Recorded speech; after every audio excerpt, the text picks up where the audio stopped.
घर का बंटवारा। अरे विनोद, तूने हलवाई को सारा सामान तो दे दिया है ना? अक्षय की शादी में कोई कमी नहीं रहनी चाहिए। आखिर सबसे छोटा भाई है तुम सबका। हाँ माँ, आप चिंता मत करो, मैं पूरा ध्यान रखूंगा। मंगल बेटा, तूने तो कहा था कि फूल का ऑर्डर दे दिया है, यहाँ तो फूल पहुँचे ही नहीं। अब क्या बहू की विदाई के बाद फूल आएंगे? माँ, मैंने अभी बात की है फूल वाले से, वो रास्ते में ही है। आप किशोर भैया से क्यों नहीं कहती कुछ करने को?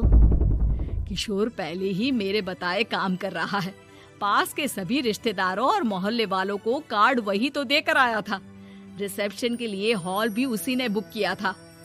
टेंट कुर्सी वालों को भी तो वही देख रहा है। पर कई मोहल्ले वाले तो हमारे भरे पूरे परिवार से जलते भी हैं। उन्हें बुलाने की क्या जरूरत थी? बेटा, शादी ब्याह में तो बुलाना ही पड़ता है, नहीं तो लोग क्या कहेंगे। दादी दादी देखो ना, हलवाई अंकल हमें लड्डू नहीं दे रहे, आप इनको डांटो ना। अरे चैन सुख दे देना बच्चों को लड्डू, क्यों तंग कर रहा है इन्हें?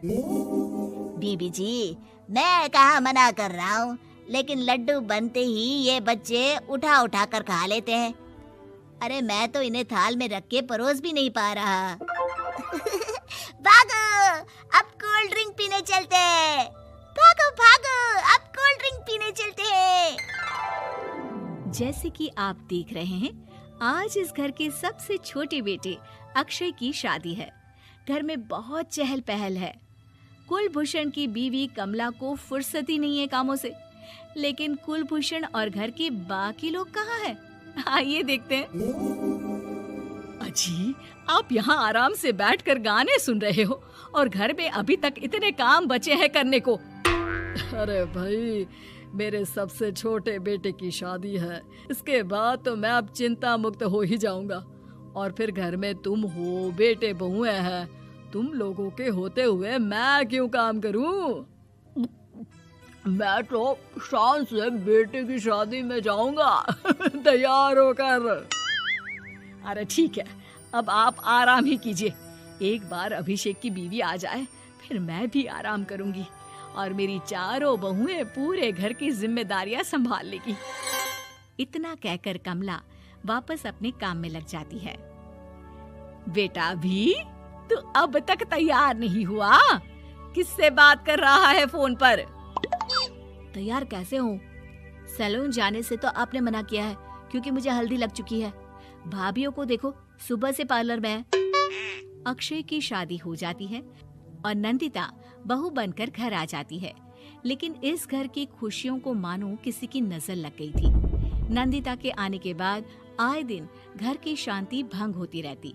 अपने माँ बाप की इकलौती बेटी को इतने बड़े परिवार की जिम्मेदारियां कहाँ संभालनी थी? अभी देखो ना, मेरे हाथों की मेहंदी भी अभी नहीं उतरी है और तुम्हारी मम्मी ने मुझे घर के कामों में लगा दिया। मैंने सोचा था कि घर की सबसे छोटी बहू होने के कारण मुझे सब पलकों पर बिठा के रखेंगे, पर यहाँ तो पलक झपकने की भी फुर्सत नहीं मिलती। देखो नंदू, शादी के पहले ही मेरे घर वालों ने तुम्हें और तुम्हारे पेरेंट्स को बता दिया था कि मैं जॉइंट फैमिली में रहता हूँ, तो फिर अब ये शिकायत क्यों? और फिर तुमसे पहले मेरी भाभी भी तो आई थी शादी करके, उन्होंने तो कभी कुछ नहीं कहा। नंदिता तब तो चुप हो जाती है, लेकिन ऐसा बहुत दिनों तक नहीं चलता।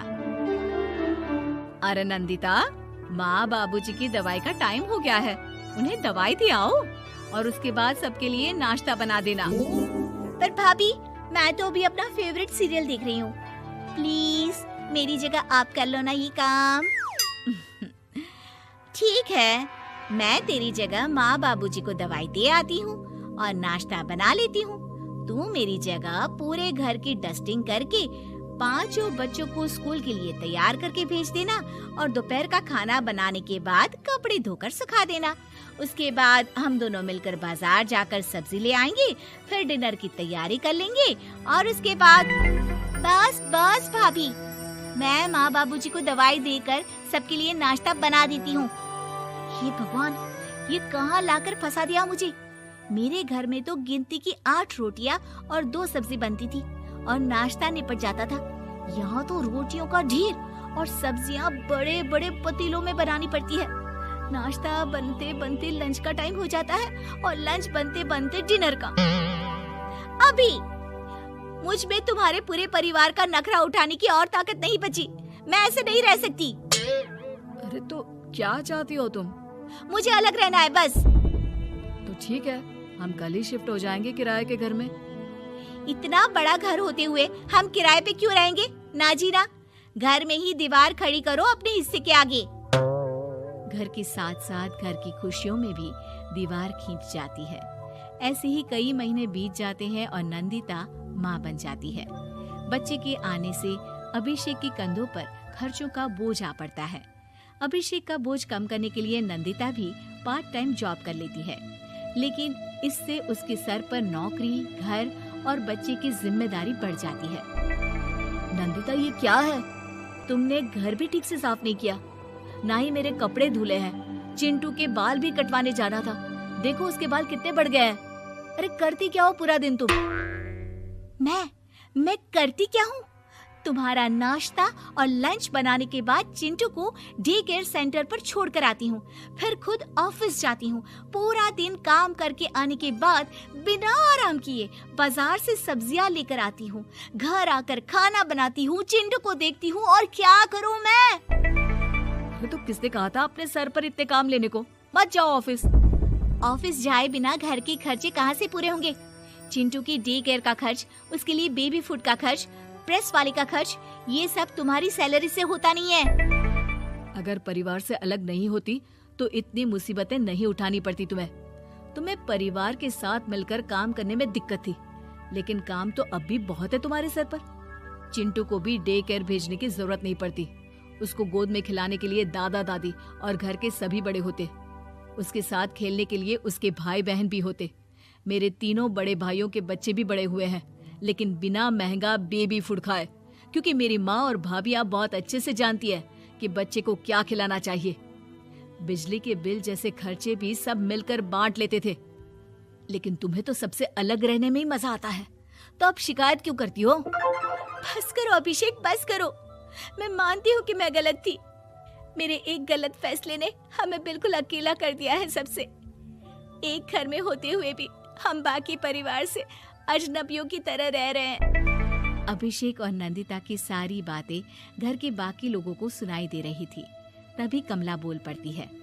अरे नंदिता बहू, किसने कहा कि तुम अकेले हो?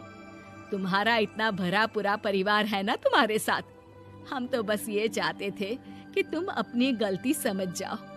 अगर हम तुम्हें समझाते तो शायद तुम ना समझती, लेकिन अपनी गलती का एहसास तुम्हें खुद हो गया है, तो अब तुम समझ चुकी हो परिवार में एक साथ रहने का मोल क्या होता है। मम्मी जी, मुझे माफ कर दीजिए, अब ऐसा दोबारा कभी नहीं होगा।